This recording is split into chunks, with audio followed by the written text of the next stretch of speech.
World cup खेलने के बाद मैं पहली बार आज राजस्थान आई हूँ। तो यहाँ पे आते ही जैसे मैं गाड़ी से उतरी तो इतने सभी लोगों का इतना प्यार देख के मुझे इतनी ज़्यादा खुशी हुई कि इतनी ज़्यादा ये लोग अप्रिशिएट कर रहे हैं इस गेम को। भारत की माटी का खेल है खो खो, और पहली बार खो खो का वर्ल्ड कप हुआ है भारत के अंदर, जिसके अंदर 24 देशों ने भाग लिया। तो एक बहुत ही बड़ी बात थी कि एक भारत की माटी का खेल पूरे विदेश में आज खेला जा रहा है, और इतने प्यार से सभी जो पूरे देश है इस गेम को अडॉप्ट कर रहे हैं। बहुत ही ज़्यादा खुशी है, तो बहुत ही ज़्यादा खुश हूँ मैं। जब से ये फेडरेशन आई है तो खेल बहुत ज़्यादा ऊपर बढ़ा, इसके लिए जॉब्स वैकेंसीज बहुत सारी निकली हैं। मेरे को बताते हुए बहुत ज़्यादा खुशी होती है कि खो खो के बेस पे ही मुझे इनकम टैक्स में जॉब मिली हुई है। और आज जैसे कि हम लोग आज स्टेडियम वगैरह भी गए तो वहाँ पे भी राजस्थान सरकार ने मुझे कुछ जॉब्स वगैरह देने के लिए उन्होंने प्रस्ताव भी रखे हैं। तो जितने भी खिलाड़ी वगैरह हैं, जितने भी लोग हैं, मैं उन्हें ये कहना चाहूँगी कि ऐसा नहीं है कि आप खेल खेल रहे हैं तो सिर्फ खेल के बेस पे आपको जॉब वगैरह कुछ नहीं मिलेगी। एक खेल के बेस पे भी आपको बहुत अच्छा करियर मिल सकता है। तो अच्छी मेहनत करें, मेहनत हमेशा रंग लेके आती है। मेरा यही संदेश है पूरे यूथ को और गांव के जितने भी युवा वर्ग है कि कोई भी खेल यदि दिल से खेला जाए और उसमें लगन हो, डेडिकेशन हो, तो उससे आपका करियर बहुत अच्छा बन सकता है।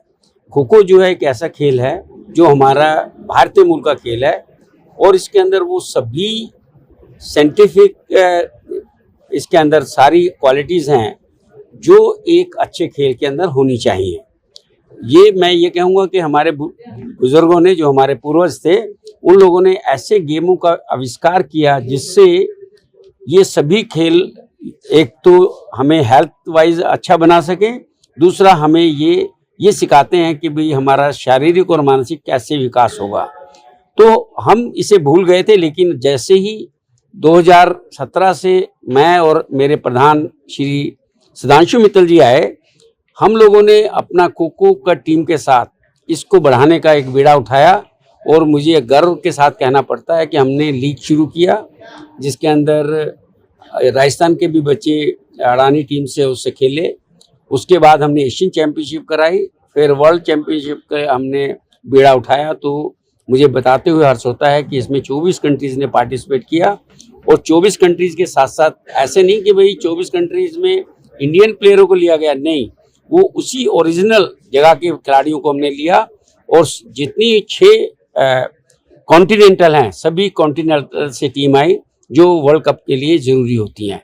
तो मेरा कहते हुए हर्ष होता है मुझे कि मैं भी एक गांव से बिलोंग करता हूं, और गांव से निकल कर के मैंने इस प्रोफेशन को ज्वाइन किया।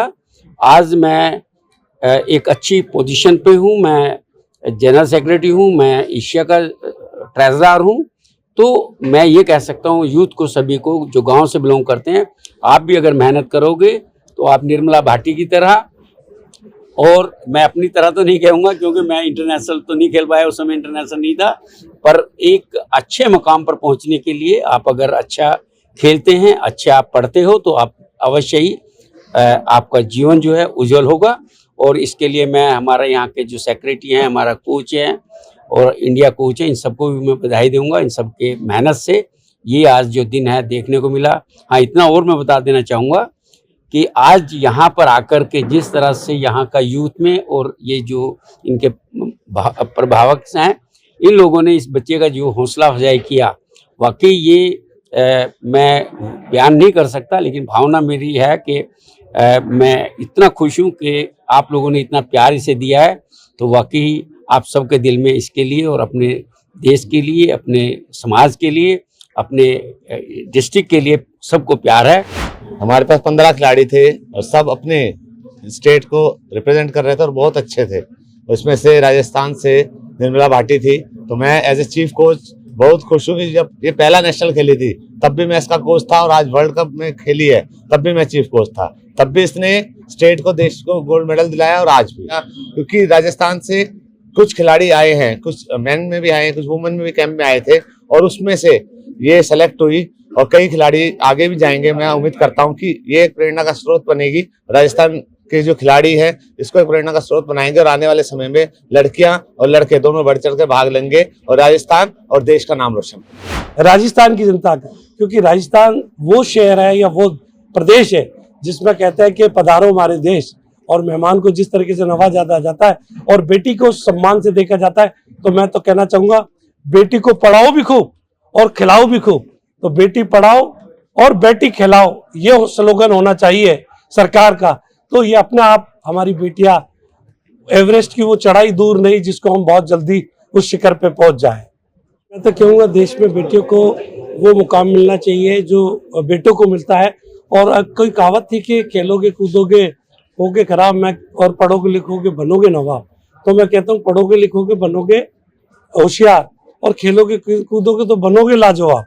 तो वो लाजवाब भी अब और एक चीज और कहना चाहूंगा चैनल के माध्यम से कि हिंदुस्तान की माटी का खेल है जिसमें सुगंध आती है इस खेल की, और मिट्टी से मैट का सफर, और राजस्थान मार रहा है छलांग निर्मला जी के माध्यम से, और जो गोल्ड मेडल जीता है तो निश्चित रूप से काबिल तारीफ है।